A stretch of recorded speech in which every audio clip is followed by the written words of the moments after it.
Greetings, comrades. I probably shouldn't be making this video right now as I'm essentially motivated by pure bitchiness. I have a stupid little thing, but there was a grain of truth that came out of this debate, which I basically wanted to address, and it was essentially over I was having a polemic with someone, or arguing or fighting, as other comrades have referred to it.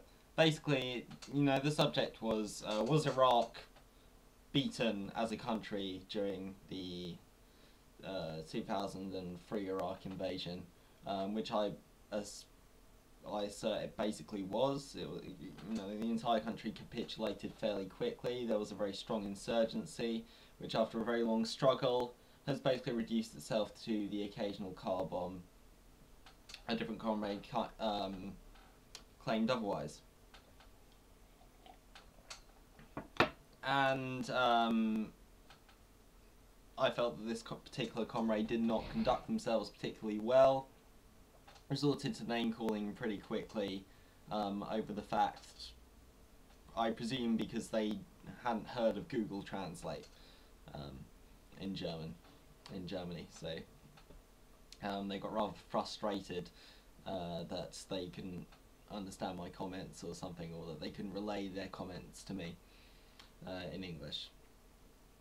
And anyway, what was more interesting was a different comrade addressing me, accusing me of killing unity, and calling me a unity killer, comparing me to Leon Trotsky, which, to be frank, I'm going to take that as a compliment. I do rather admire Trotsky. I wouldn't call myself a Trotskyist, but there you go. And the grain of truth for me in this, it does revolve around the idea of democratic centralism.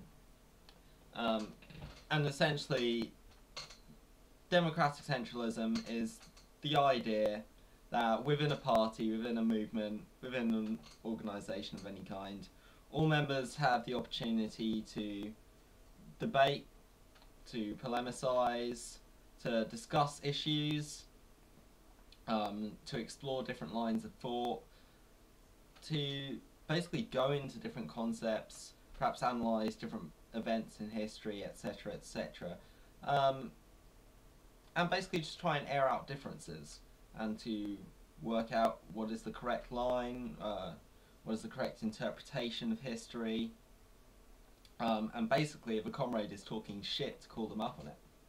That's what it's about.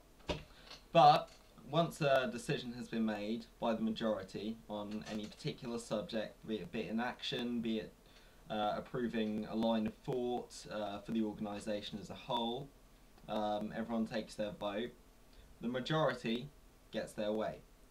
And the centralised aspect is that once the majority has decided something, all comrades basically carry that action out. But they have the opportunity further on in the future to again debate and polemicise, to have their opportunity, to have their say, to basically the chance to win their own majority, and if so, take a different action for the organisation, if they're able to convince their other comrades that they can do so. And this can be summed up in the phrase, diversity in thought, unity in action. Okay? A good example would be, I don't know, does ex-Communist Party support, I don't know, going on strike on November the 30th, let's say. Comrades sit down, they talk about it, they debate, they look at things from different angles, they have a polemic on it. And whomever the majority supports, whether or not to support the strike, whether they do or whether they don't, whatever the majority supports, the organisation does as a whole. That's the idea of democratic centralism. So you can understand, as someone who adheres to this concept, the idea of basically being accused of killing unity for disagreeing with another comrade's line of thought on a particular subject, and actually wanting to debate it and get into it, is apparently killing unity.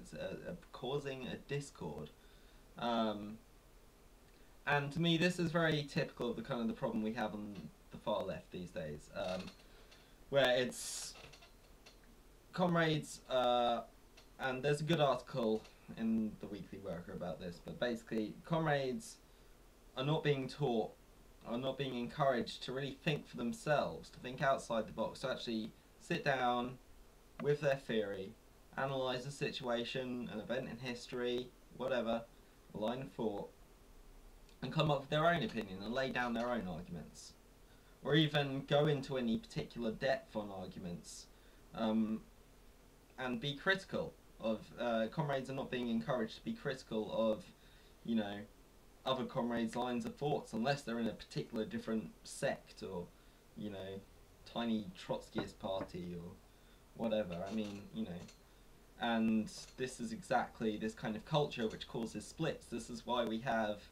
oh, you know, the Spartacus, what are they called, the Spartacists, and the ICB, the International Bolshevik something. I don't know. They're two basically identical orthodox Trotskyist movements. And they hold pretty much the same positions, and yet they're separate internationals, in fact. I mean, what a complete waste of energy. And this basic, you know, this kind of thing is caused by comrades being unwilling to go through the process of debate. Okay, fair enough, we were flooding that comrade's video comment section with an argument, and I can accept that. You know, that's an impolite thing to do, I guess. But I would think that the comment section of a particular video discussing a subject would be the perfect place for such a debate, but evidently not. Which to me makes the whole thing pretty laughable. And this is why, this unwillingness to debate, this kind of, oh, you know, don't criticise any other comrade's thoughts, you know, this is why the far left has such shitty politics. You know, this is why we're small, this is why we're weak, because we don't come up with anything substantial. Because most of it is posturing. You know, most of it is arbitrary, you know, support X, shout this slogan, power to the people, you know, workers of the world unite, ex-communist leader was great and had no faults whatsoever, Y communist leader was bad and he was a traitor and he was a revisionist, and you're not allowed to have any other line of thoughts except those lined out. And you're not allowed to interact with others and debate it. You can have your box, and other person can have their box, but you know, you're not allowed to actually interact with each other. And this is why we see so little cooperation on between groups on the left and between people on the left. And you know, this to me is the antithesis of what the Bolshevik Party represented. The Bolshevik Party were first and foremost, they were a party of all workers. They were a party of the masses. They had many members. Within that party there were many factions. You had Trotsky's, Trotsky actually joined in later, I don't know, I can't remember what his group was called, but they merged with the Bolsheviks because they basically had the same politics as Lenin. You had those who supported Lenin, you had those who supported, I don't know, Molotov and Kamenev, etc. And you had different factions, and they struggled against each other. I mean, what's significant about the Bolshevik Party is that within the inner workings of the Central Committee and the bodies within the party that actually decided party policy and deciding on actions, there was fierce struggle, there was fierce polemic, and there was fierce debate all throughout its history until practically the day of the October insurrection. Lenin had to resign from the Central Committee because he was frustrated by other members of the CC being, you know, too nervous about taking up insurrection. He had to jolt them into action. Lenin was constantly struggling against the party bureaucracy, against other members, to get his line of thought across. And in the end, it's his line of thought that won through in the day. Does this mean that Lenin should have kicked out every single person that, you know, had a right or had a different line of thought from him? No.